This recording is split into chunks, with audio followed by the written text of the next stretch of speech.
I'm Madison Donor, a recovering journalist. And I'm Dion Broxton. I'm still a journalist, and you might know me for this. Oh, no, I ain't messing with you. Oh, no.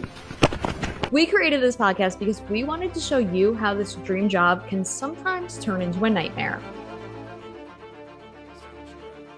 It's like if you don't like your work and you don't like your newsroom, that's 95% of your life for 2 years. And then I decided to leave the industry. And so a day into me working at my new job, I get this letter from the attorney threatening that if I don't quit, they're going to sue me. And they were citing a non-compete because I left in the middle of my contract. And this new job that I had was not, by definition, like they're not in competition with them. I get a follow-up aggressive email from the same attorney threatening me, saying that if you don't respond, we're going to tell your current employer and we're taking legal action.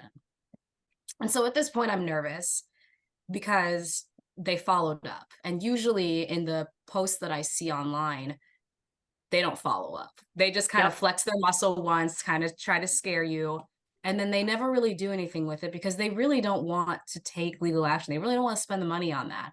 And I was scared, like when I told my boss, like I wanted to leave for valid reasons, that there was going to be legal ramifications. To me, it sounds like maybe they don't want to set the precedent for another reporter or MMJ to do the same thing after you. Do you think that's the case? Yeah, I didn't leave the station itself. I left the industry. And I said, I am never going to lead a positive life being surrounded by negative thoughts.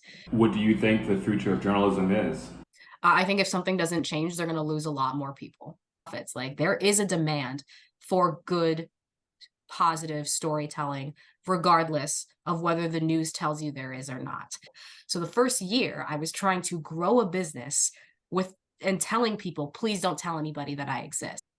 Like who's going to report on reporters being silenced? You can do what we do in news. You can literally do anything else and it is a breeze, and your skills do transfer. I think that's also another reason why people are like so nervous to leave, because they're like, what else am I going to do? Thanks for joining us on today's episode. If you enjoyed this podcast, subscribe and rate us on whatever platform you're listening to. And of course, visit us on Instagram, TikTok, and YouTube, and come back every Wednesday for a new episode.